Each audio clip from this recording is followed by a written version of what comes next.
Alors que nous célébrons la vie de Jésus ce week-end de Pâques, nous devons réaliser que sans son amour manifesté envers nous, il n'y en aurait pas de célébration de cette vie de Jésus. Son amour envers nous fait toute la différence au monde. Il l'a démontré quand il était sur la terre de différentes manières et il nous a laissé, avant de partir, un précieux commandement à pratiquer dans Jean 13, versets 34 et 35, où ce que Jésus dit, « Je vous donne un commandement nouveau. Aimez-vous les uns les autres. Oui, aimez-vous les uns les autres comme je vous ai aimé. Ayez de l'amour les uns pour les autres, alors tout le monde saura que vous êtes mes disciples, dit Jésus. » Amen. Quand même. D'aimer comme Jésus n'est pas une option pour les enfants de Dieu. Je ne sais pas si vous le saviez, là. Je vous l'annonce, Pâques 2019. Aimer comme Jésus, ce n'est pas une option, c'est un commandement à pratiquer. Jésus nous laisse un commandement et il est nouveau ce commandement-là, bien qu'il est très ancien en même temps. S'aimer les uns les autres, il n'y avait rien de nouveau dans ce commandement-là, mais c'est de « comme je vous ai aimé » qui est le bout nouveau du commandement. Jésus ne passe pas par quatre chemins, il nous commande de nous aimer les uns les autres comme lui nous aime. Si nous le faisons, il y a une promesse qui vient avec, tout le monde saura qu'on est ses disciples. Wow! Pas besoin de monter sur une chaise à la shop pendant l'heure du dîner pour dire « Je suis chrétien! » Aime comme Jésus. Ils vont le découvrir. Parce que si tu montes sur une chaise pour dire que tu es chrétien, puis les bottines ne suivent pas tes babines, puis tu parles contre ton boss après avoir descendu de la chaise, tu as manqué quelque chose. Tu as manqué l'occasion de te taire. On me suit? Je mets un peu d'exagération dans mon image. Il est plus important d'agir que juste de le dire. C'est important de dire qu'on aime Jésus, mais c'est important d'aimer comme lui aussi. J'aimerais qu'on puisse découvrir ensemble, aujourd'hui et la semaine prochaine, comment Jésus nous aime, afin que nous puissions nous aimer les uns les autres comme lui nous aime. C'est facile de le dire, aimons-nous comme Jésus, mais comment qu'il nous aime, Jésus? On le sait-tu? On le sait-tu vraiment comment Jésus nous aime? Et on va découvrir ça ensemble. Puis quand on découvre comment Jésus nous aime, bien, il ne nous reste plus d'excuses pour ne pas nous aimer les uns les autres comme lui. Fait que, décidez tout de suite, si vous voulez encore avoir des excuses, vous pouvez vous en aller maintenant. Parce qu'après la prédication, vous n'aurez plus d'excuses, vous allez être pognés pour aimer les autres comme Jésus nous aime. Amen. Puis c'est bon d'être pognés comme ça, parce que c'est le meilleur amour à démontrer partout autour de nous. Ça a commencé, Romains 5,8. Voici comment Dieu a prouvé son amour pour nous. Jésus est mort pour nous, et pourtant, nous étions encore des pécheurs. Premièrement, comment Jésus nous a aimés? Jésus nous a aimés en premier. Il n'a pas entendu qu'on l'aime, lui, en premier. Lui, il nous a aimés en premier. Avant même qu'on devienne un enfant de Dieu, Jésus a démontré son amour en mourant sur une croix à notre place. Alors que nous étions ignorants de ce que Jésus avait fait peut-être. Alors que nous moquions des gens qui croyaient en Jésus autour de nous. Alors que Jésus était pour nous peut-être une histoire inventée par notre grand-mère. Jésus, pendant qu'on était comme ça, Jésus nous a démontré qu'il nous aimait en faisant le premier geste. Jésus est mort sur la croix et il a véritablement souffert le martyre parce qu'il nous aimait vraiment. Jésus savait que le péché avait séparé les humains d'avec Dieu. Par amour pour nous et avant que nous devenions un enfant de Dieu, Jésus a accepté de mourir sur la croix à notre place pour nous donner l'opportunité de nous réconcilier avec Dieu et être sauvés de la mort éternelle, l'enfer et recevoir le ciel, la vie éternelle. Quelqu'un dit Amen pour ça. Jésus nous a aimés en premier.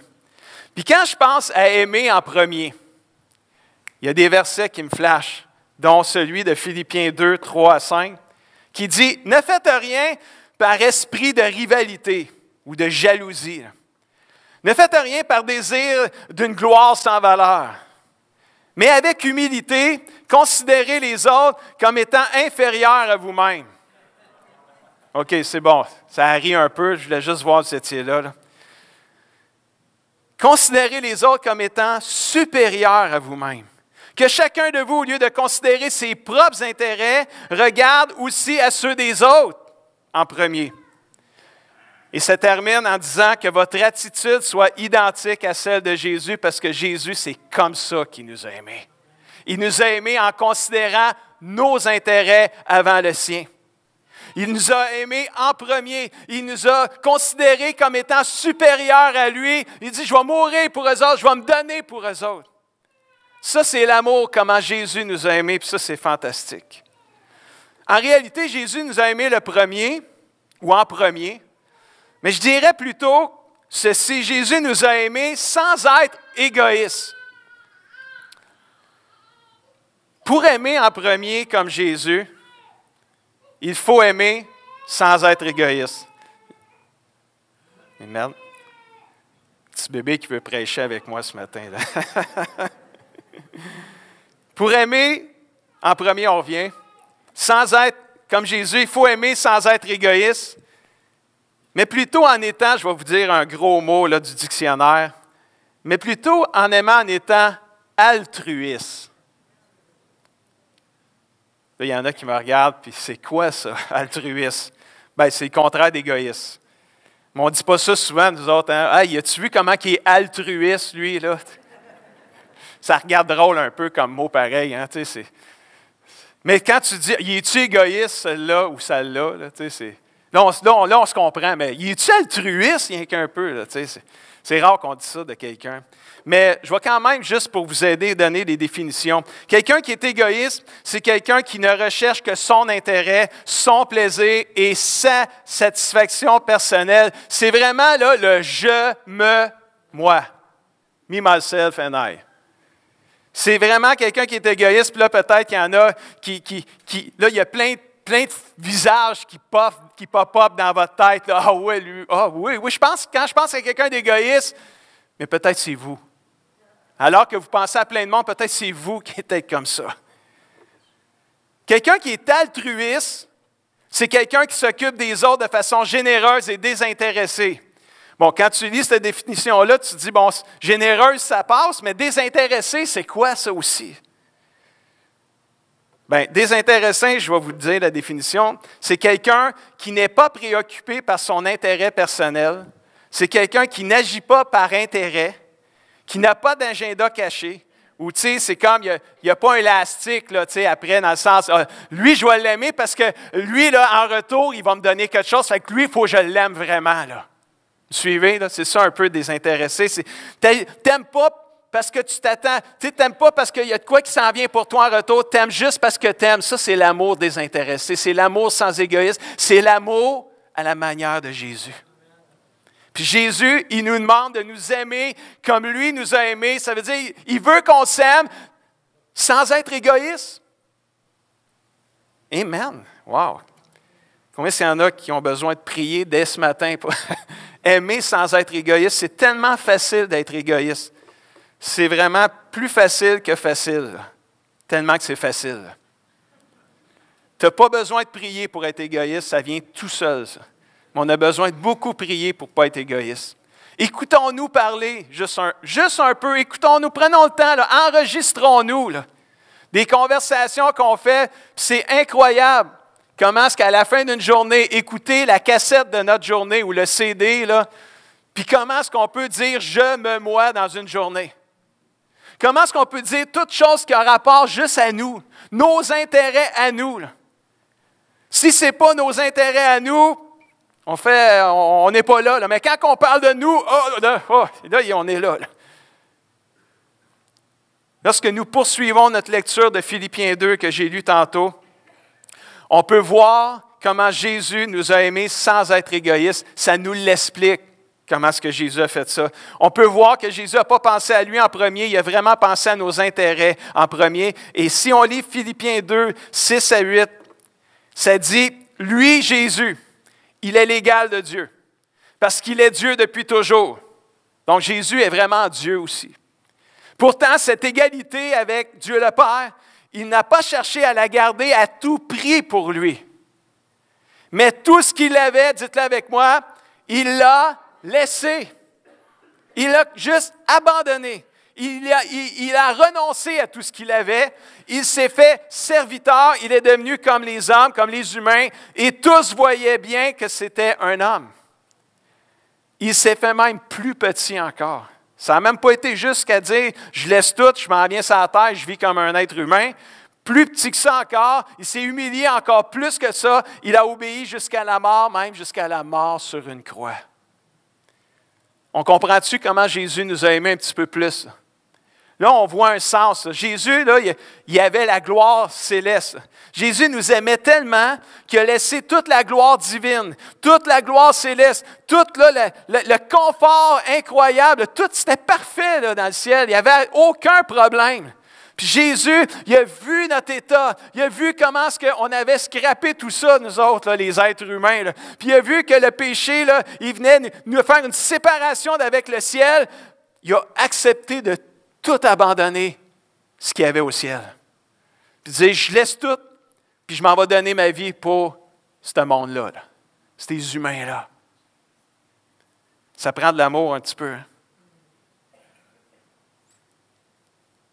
Il a mis le comble à son amour altruiste.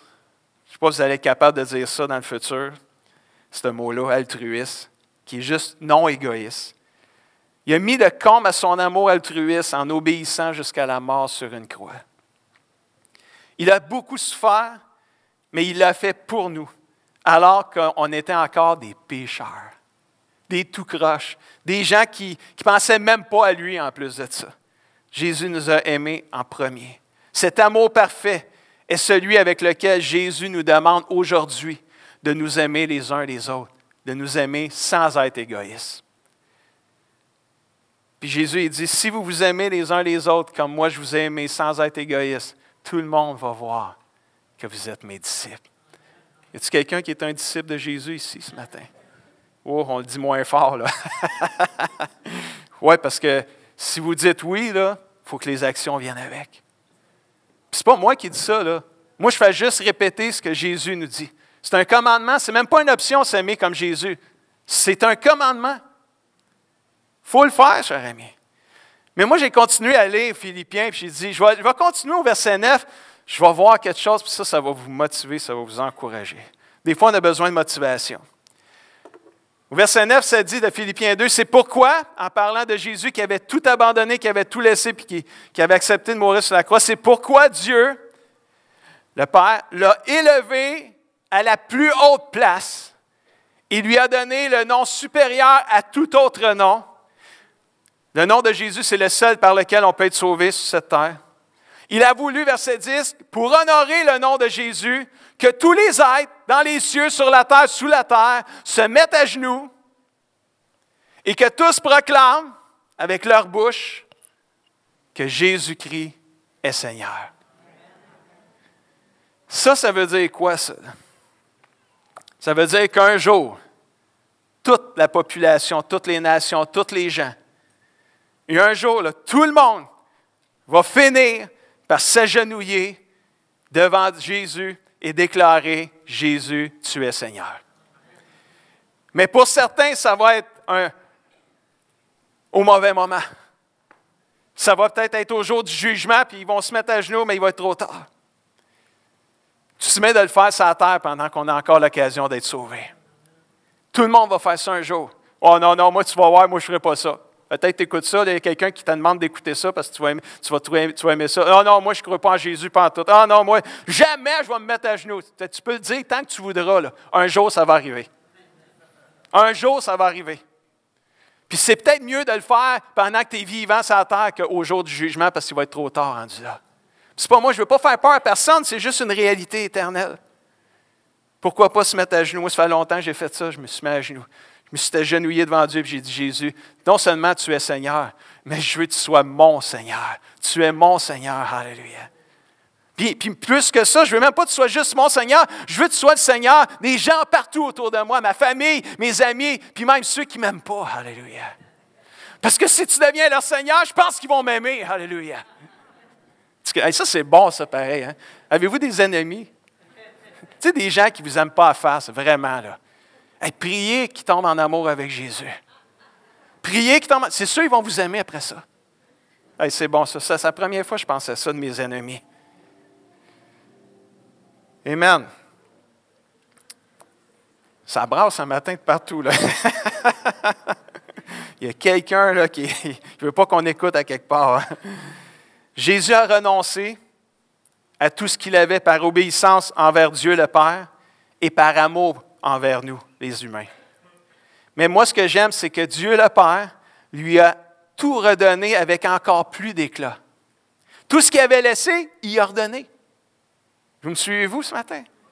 Jésus, il a tout abandonné, mais un coup qu'il avait tout fini, le Père lui a tout redonné et avec plus d'éclat encore. Puis je remarque que lorsque, j'ai lu quelques versets, puis je vais en lire un avec vous tantôt, c'est comme je remarque dans la Bible, lorsqu'on accepte de renoncer à nous-mêmes par amour pour Dieu et pour notre prochain, je vois souvent Dieu nous promettre de nous redonner ce qu'on renonce à après. On le voit dans Matthieu 16, verset 25. En effet, celui qui veut sauver sa vie la perdra, mais celui qui perdra sa vie à cause de moi, dit Jésus, la retrouvera. C'est comme, il y en a qui ils ne veulent pas renoncer, ils ne veulent pas perdre à leurs droits, ils ne veulent pas perdre leurs choses à eux personnelles. Fait qu'ils n'osent pas, là, non, ils ne sont pas capables. C'est comme, ils veulent sauver leur vie, ils vont la perdre. Mais si tu es prête de renoncer à tes droits, de renoncer à toi-même par amour pour Dieu et pour ton prochain, tu vas la retrouver, c'est une promesse. Wow! Jésus nous a montré comment aimer sans être égoïste. Aimer comme Jésus, c'est renoncer à nous-mêmes. Ça, c'est pas facile. C'est renoncer à nos droits par obéissance pour Dieu. Aujourd'hui, élever des enfants, c'est différent que dans le temps que moi, j'étais un enfant, puis que vous, les plus grands, ceux qui sont l'âge de mes parents, vous étiez des enfants. Tu sais, aujourd'hui, tu entends gros là, les ados dire « Hey, j'ai des droits, le père. J'ai mes droits. » Tu sais, c'est quelque chose là, quand même aujourd'hui. J'ai mes droits. Là. À chaque fois qu'on chiale sur quelque chose, hein, avez-vous remarqué? Le « je », il prédomine. Je, tu m'as, tu, le M, le m'a, le me. Là. Essayons de nous écouter. Je me mets dedans parce que moi aussi, là, je suis victime de l'égoïsme comme vous. Là. On a hérité ça, là, c'est quasiment là, dans le péché en nous. Là, c'est comme dire non à nos parents à 6 mois. Aussitôt tu apprends à parler, tu dis tout le temps non. On dirait que c'est la première affaire que tu dis, c'est non. Tu sais, puis là, tu dis à ton enfant, es-tu capable de dire non? Non. Es-tu capable de dire oui? Non. C'est la première affaire qu'ils disent. Puis là, après, ils disent papa. Fait que là, ils disent non, papa. Jésus nous a laissé un enseignement peut-être les plus percutants. Alors qu'on termine bientôt. C'est l'histoire, c'est Jésus et l'histoire du BS.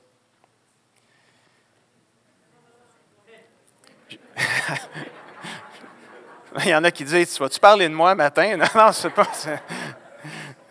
J'ai juste trouvé cette histoire-là, puis j'ai dit, wow, c'est une superbe histoire. Je vais l'appeler l'histoire du BS. Parce que moi, je pense que Jésus, s'il était en 2019, il nous aurait raconté une histoire. Puis le Samaritain dans la Bible, il l'aurait appelé le BS d'aujourd'hui. Je pense qu'il aurait fait ça. Ça, c'est mon opinion. Vous êtes libre de croire ça. Parce que le Samaritain, c'était quelqu'un qui n'était pas très aimé dans le temps. C'est quelqu'un qui était, mal vu. Là. Puis Jésus l'a honoré dans une histoire. Puis des fois, aujourd'hui, on entend les gens, là, je ne parle pas de l'Église, là, mais je parle de la société là, québécoise, parce qu'en France, BS, ça ne dit rien pantoute. Là. Mais nous, là, BS, c'est le bien-être social, pour ceux qui ne le savent pas. Là. Mais on voit comment de gens méprisent. Là. Ah, c'est le BS, lui. C'est le BS, celle-là. Ben là, je ne vous pointe pas personne. Là, je fais juste donner un exemple. Puis, tu sais, c'est comme on diminue. Mais Jésus, c'est le spécialiste, lui, justement, de prendre les gens qu'on veut dévaloriser, puis lui, il valorise Jésus. Puis Jésus, il nous demande quoi? Aime les autres comme moi, je vous aime. Valorise ceux que moi, je valorise. Wow! Puis Jésus, à un moment donné, il y avait un religieux professionnel qui est allé le voir. Dans ma Bible, il appelle ça des maîtres de la loi. Moi, je les appelle des religieux professionnels. C'est ceux qui sont supposés tout connaître et tout faire, mais que dans le fond, ils savent juste, mais ils ne pratiquent pas. Et dans Luc, chapitre 10, verset 29, puis j'inviterai Lynn, mon épouse, à s'approcher, elle va faire une petite capsule. Ça fait longtemps qu'elle n'a pas fait de capsule un dimanche matin, mais on va en faire une. Mais le maître de la loi veut montrer que sa question est juste et il demande à Jésus, « Qui est mon prochain? » Jésus répond, « Un homme descend de Jérusalem à Jéricho, des bandits l'attaquent. Ils lui prennent ses vêtements, ils le frappent et ils s'en vont en le laissant à moitié mort comme sur le bord du chemin. Par pur hasard, j'aime Jésus, comment il raconte ses histoires. Un prêtre, un pasteur, pour nous autres aujourd'hui, un membre du clergé, descend aussitôt sur cette route, ou un curé, nommez-les, toute cette gang-là, toute la membre du clergé. Là. Il y en a un qui passe, descend sur cette route. Quand il voit l'homme, il s'en va sur l'autre bord du trottoir. Puis il continue son chemin pareil comme s'il ne l'avait pas vu. Mais il ne peut pas dire parce que Jésus il dit quand il a vu l'homme, il a changé de trottoir. Un Lévite, verset 32. Bon, ça, c'est les membres de l'équipe de louange. Hop! Les Lévites, dans le temps de la Bible, c'était ceux qui faisaient le service. C'est ceux qui sont à l'acte. Tous ceux qui servent dans l'Église, finalement. Fait que c'est pas mal tout le monde. Là. Hop! Un serviteur passe, fait la même chose. Il voit l'homme, puis il passe direct, s'en va à l'autre bord, continue son chemin. Mais, un BS, un bon Samaritain, en voyage, lui ici, par pur hasard, arrive près de l'homme, il le voit, et son cœur est plein de pitié pour lui. Il s'approche, il verse de l'huile et du vin sur ses blessures, il lui met des bandes de tissu, ensuite il le fait monter sur sa bête, il l'amène dans une maison pour les voyageurs, il s'occupe de lui. Lui, là, il l'aimait d'une manière altruiste. Il s'intéressait, il s'est occupé de lui généreusement, sans égoïsme. Puis là, il dit, le jour suivant, le Samaritain sort de l'argent et le donne au propriétaire de la maison. Il lui dit, « Occupe-toi de cet homme, ce que tu dépenseras en plus pour lui, je le rembourserai moi-même quand je reviendrai par ici. » Et Jésus demande aux religieux professionnels, « À ton avis, lequel des 3 voyageurs a été le prochain de l'homme attaqué par les bandits? » Le maître de la loi répond, il n'a même pas été capable, c'est un juif, il n'a même pas été capable de dire que c'était le Samaritain. Il a juste dit, c'est celui qui a été bon pour lui. Juste montrer comment les Juifs ont de la misère. Il n'a même pas été capable de dire un Samaritain. C'est le Samaritain qui a été le bon prochain pour celui qui a été attaqué. Alors Jésus lui dit, aux religieux professionnels, il dit, vas-y là toi, puis fais la même chose que le Samaritain a faite. Aime comme moi, j'aime. J'invite Lynn.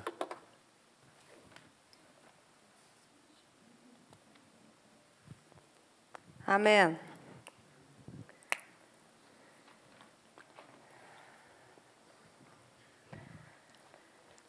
Ici, on voit l'histoire d'un homme qui a été battu puis a été laissé sur le bord de la route. Et Jésus prend l'exemple et il relève 3 personnages différents qui ont passé à côté de cet homme-là. Et les 2 premiers, c'était des hommes qui étaient quand même religieux, qui pratiquaient la loi, qui supposément étaient des exemples pour le peuple. Mais ces 2 premiers hommes ont passé tout droit devant cet homme qui était blessé à moitié mort. Et un peu comme Guy disait tantôt, le Samaritain, c'était quelqu'un qui était méprisable, qui n'était pas aimé, et ils étaient considérés comme des gens impurs devant les Juifs. On ne touche pas à ça. C'est impur, c'est sale, c'est méprisable. Et Jésus a relevé cet homme-là. Et il lui a montré comment cet homme-là a pris soin de quelqu'un qui était en train de mourir, qui était sur le bord de la route. Et ce que je veux relever ce matin dans cette histoire-là, moi, lorsque je vois un besoin, lorsque je rencontre quelqu'un qui a un besoin, que ce soit un besoin d'un service ou quelqu'un qui est malade, quelqu'un qu'importe le besoin, mais tu vois que quelqu'un a un besoin. Qu'est-ce que tu vois? Qu'est-ce que tu vois lorsque tu vois un besoin? Ton attitude à l'intérieur. Est-ce que tu vois qu'il n'est pas de la même couleur que toi? Oups. Il n'est pas dans la même religion? Ah, ben tu sais, c'est une autre religion, là, ça ne me tente pas de toucher à ça. Est-ce que c'est ton voisin que tu n'aimes pas? Il y a une crevaison sur le bord de la rue, puis il s'arrange avec ses troubles, il le mérite. Est-ce que c'est son habillement? Il n'est pas habillé comme moi, lui. Pas dans le même niveau que moi. Est-ce que c'est son odeur? Qu'est-ce que je vois quand je vois un besoin? Les deux premiers personnages ont vu quelqu'un de... C'était pas à leur hauteur. Il n'y avait pas le temps pour ce genre de personnage-là qui était en train de mourir sur le bord de la rue. Mais Jésus a relevé quelqu'un qui était pourtant rejeté et c'est lui qui a été bon envers cette personne. Et parfois, on se croit bon. Moi, j'aime Jésus, j'aime tout le monde. Mais mon attitude, qu'est-ce qui vient en premier dans ma pensée quand je vois un besoin? Qu'est-ce que je pense en premier? Est-ce que je vois un être humain ou si je vois quelque chose que je n'ai pas le goût de m'arrêter? Je n'ai pas le goût de m'occuper de ça. Qu'est-ce que je vois? Un jour, Jésus s'est arrêté pour toi. Et tu ne le méritais pas. Tu étais impur. Tu étais pécheur. Tu étais sale, dans la boue. Et Jésus s'est arrêté.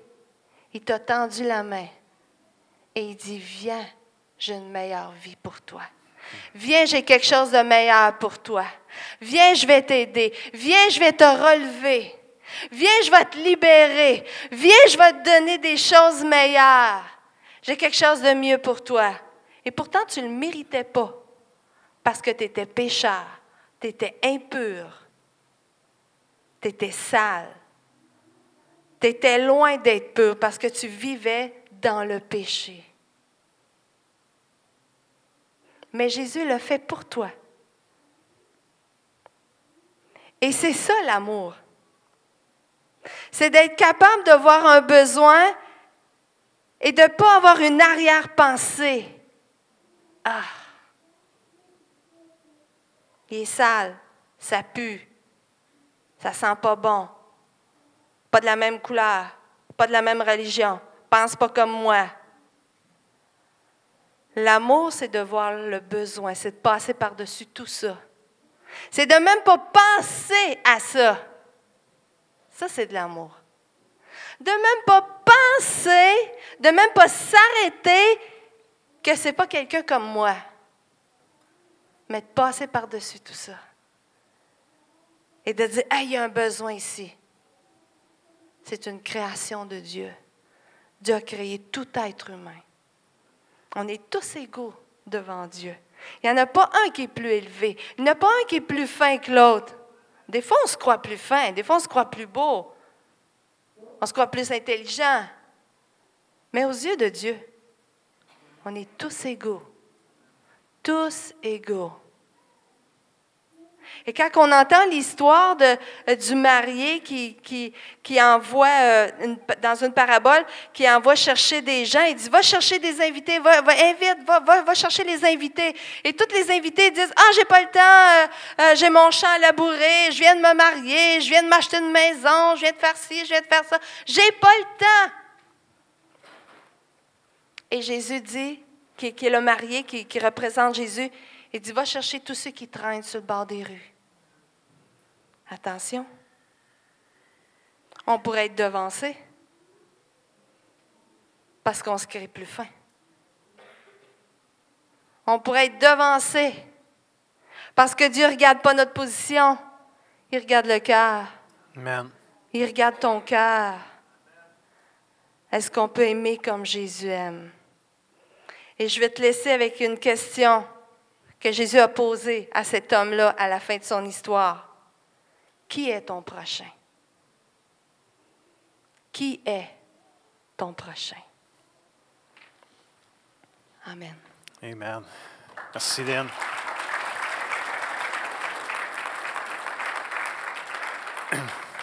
Est-ce qu'on peut avoir l'équipe de louanges à s'approcher?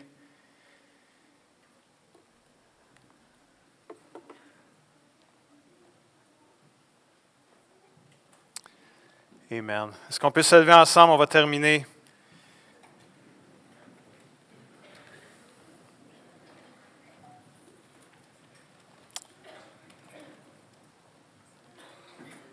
Qui a besoin d'une injection de l'amour non égoïste de Jésus en ce jour de Pâques?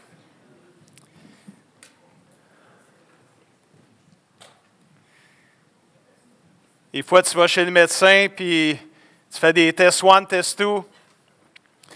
Puis là, le médecin, il dit, « Oh, monsieur, madame, vous manquez de fer. » Fait que là, c'est quoi? Il nous prescrit des pilules ou il nous injecte du fer ou votre B12, elle ne va pas bien. Manquez d'énergie. Fait que là, il nous injecte la B12. Parce qu'il en manque.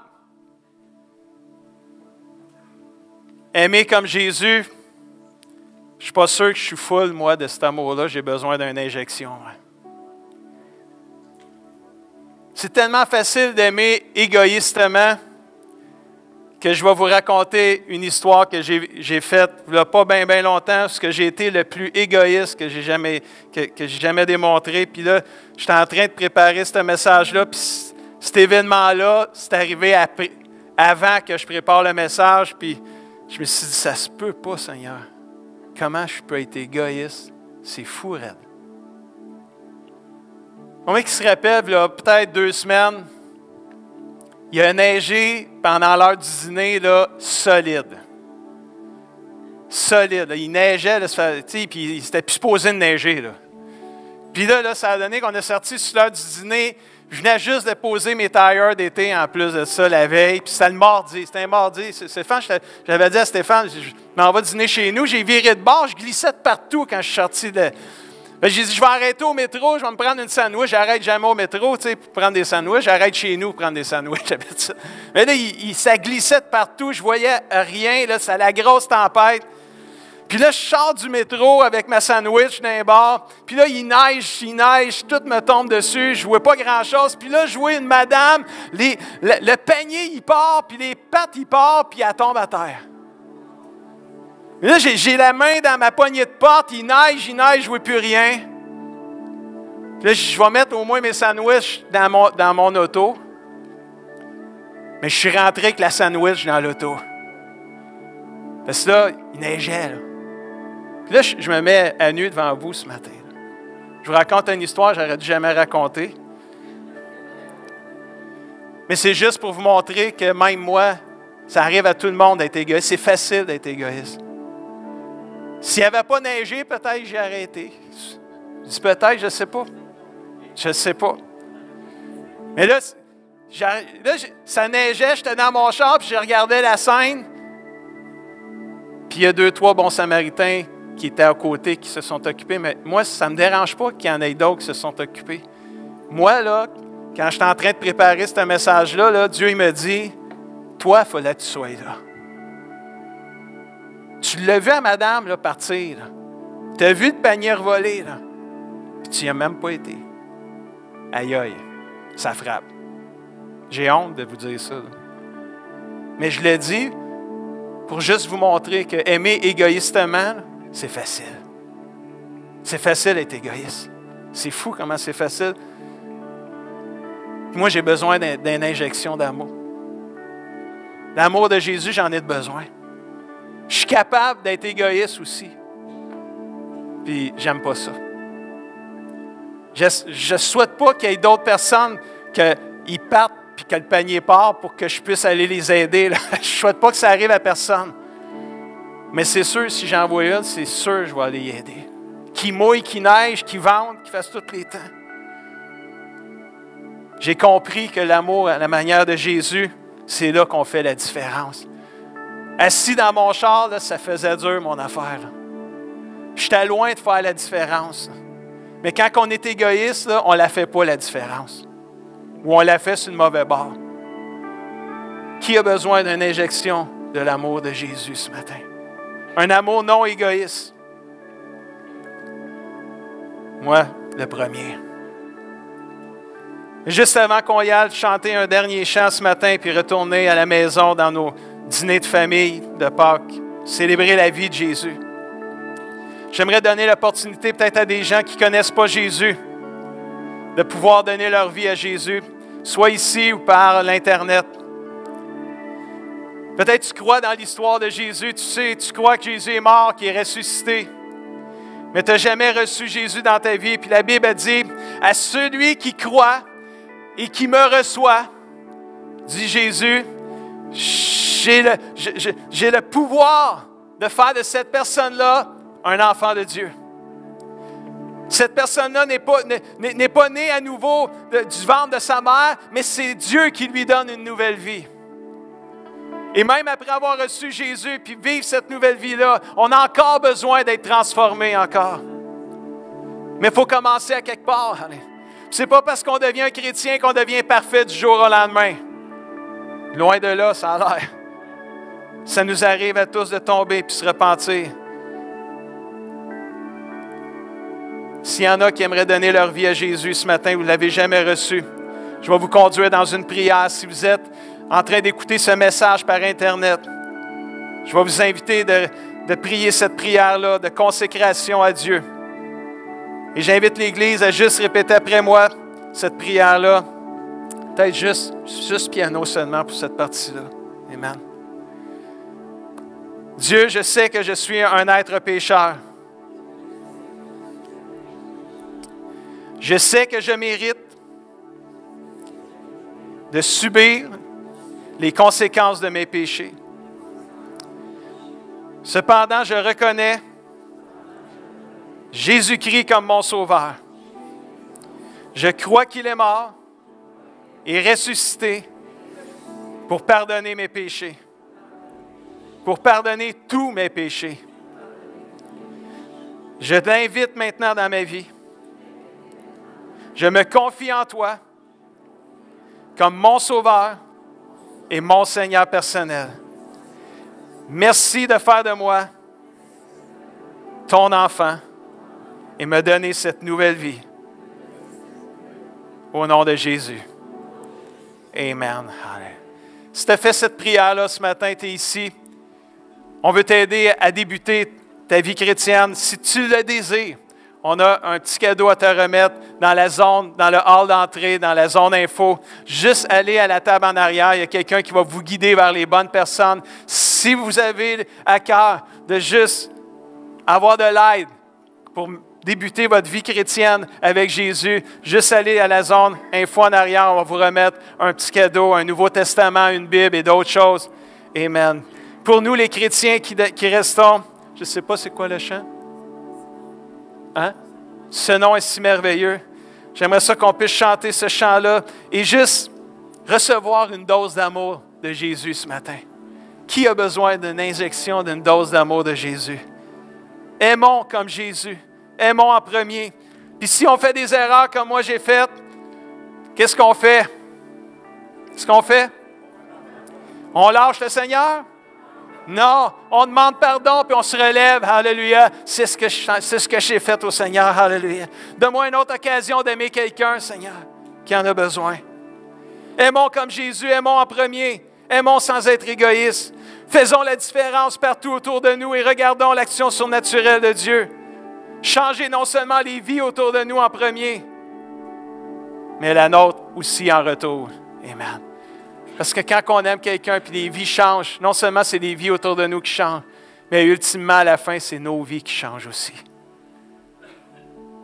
Chantons en terminant. Amen.